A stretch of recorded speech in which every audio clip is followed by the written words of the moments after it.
আমি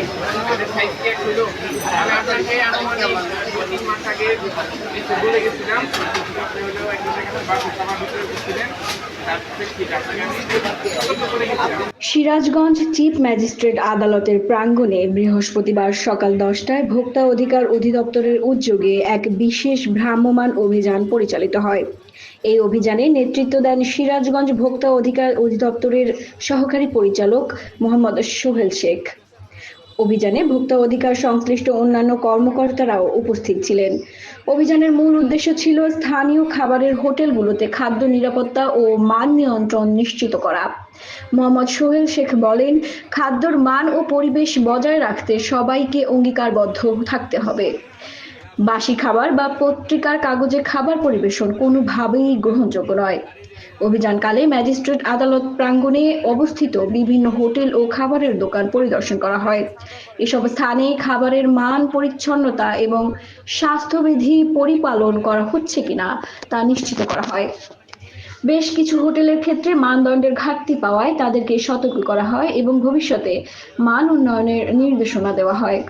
ভোক্তা অধিকার অধিদপ্তরের এই ধরনের অভিযান সাধারণ মানুষের মধ্যে নিরাপদ খাদ্য গ্রহণের সচেতনতা বাড়াতে গুরুত্বপূর্ণ ভূমিকা পালন করছে।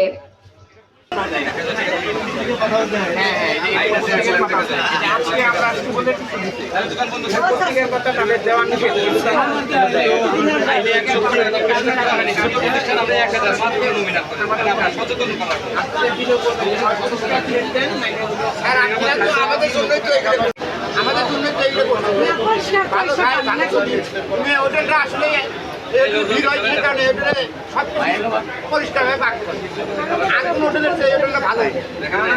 খাদ্য নিরাপত্তার বিষয়টি শুধুমাত্র সরকারের দায়িত্ব নয়, বরং প্রতিটি নাগরিকের উচিত এর প্রতি সচেতন থাকা।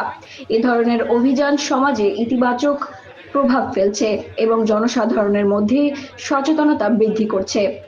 আগামীতে আরও কঠোরভাবে এসব অভিযান পরিচালিত হবে বলে আশা করা হচ্ছে।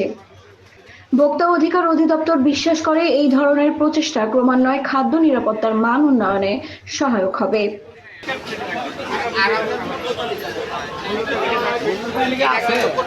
সংরক্ষণ অধিদপ্তর সিরাজগঞ্জ জেলা কার্যালয় এবং বাংলাদেশ নিরাপদ খাদ্য কর্তৃপক্ষ জেলা কার্যালয়ের যৌথ সমন্বিত আজকের এই অভিযান।